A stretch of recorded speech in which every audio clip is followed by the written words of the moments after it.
Alright, let's start with our neuroanatomy. This is neuroanatomy.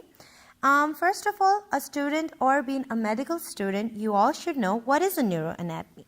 Neuroanatomy is basically anatomy of neurology.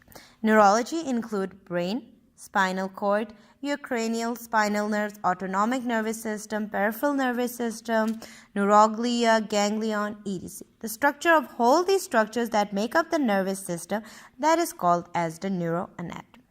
Now, first of all, you should know importance about neuroanatomy. Nervous system, very important system of the whole body, because every coordination that has been performed by this whole human body is under the control of this system called the nervous system. The tissue of this nervous system is called as the nervous tissue.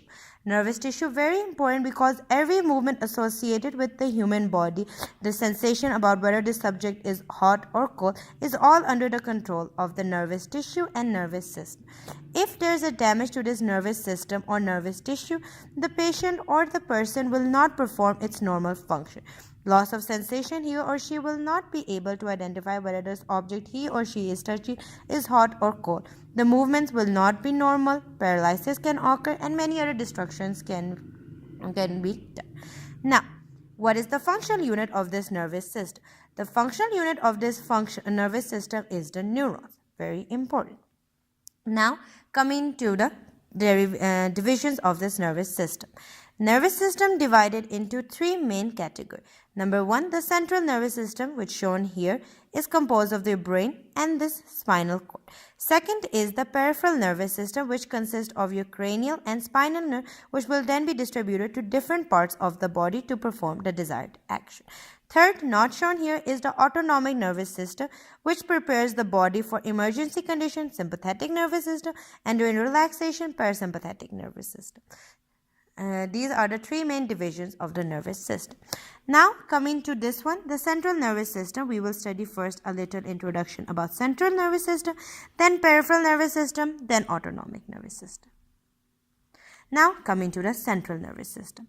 The central nervous system consisting of this brain, this is the brain, and this one is the long spinal cord. The brain and spinal cord, they are the two main centers, the major centers, in order to conduct and carry impulses and then send the impulses to the effectors to perform their various actions. Now, the brain and spinal cord, they are covered, as you can see here, these coverings that cover the brain and the spinal cord, they are called as the meninges.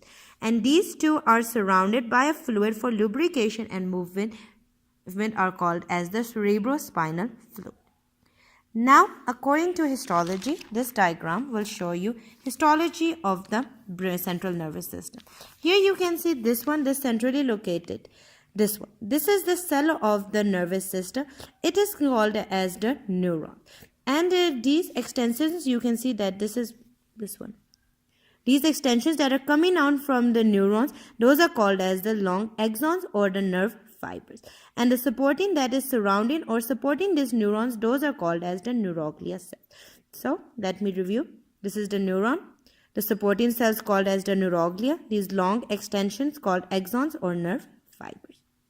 Now, coming to the brain and the spinal cord, this figure.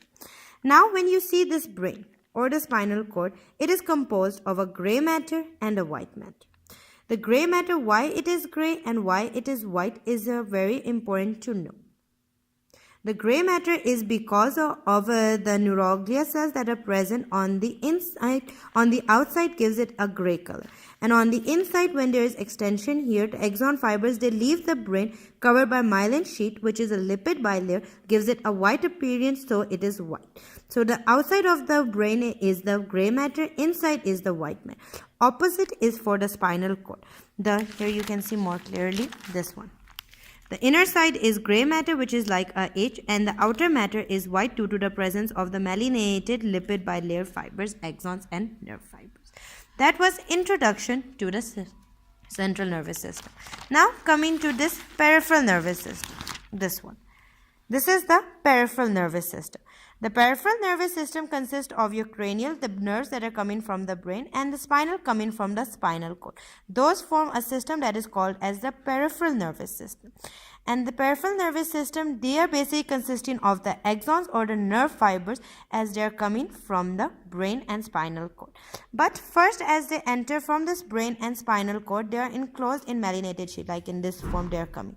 But once these myelinated axons come into the regions of your limbs or your lower limbs or any part of the body, this myelin sheath is disturbed, they are destroyed, and as a result, these nerve cells can have a high risk of infection or injury.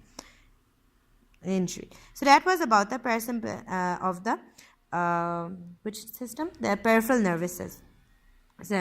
Now coming to the autonomic nervous system, it is the nervous system that supplies this heart that is present, the smooth muscles and glutes. All of them, they are under the control of the autonomic nervous system. Autonomic nervous system are of two types: sympathetic nervous system and parasympathetic nervous system. Sympathetic, that prepares body for emergency condition, and parasympathetic for relaxation. So let's take an example, a simple example, like we medical students. When we have our physiology, anatomy, biochemistry, prof examination, we get little bit stressed up. Due to our stressing, our body works fast. So that is under the control of the sympathetic nervous system. And at the end, when our exams are finished, we are chilled, we are relaxed, then our parasympathetic nervous system works. So that was a little bit introduction about this nervous system.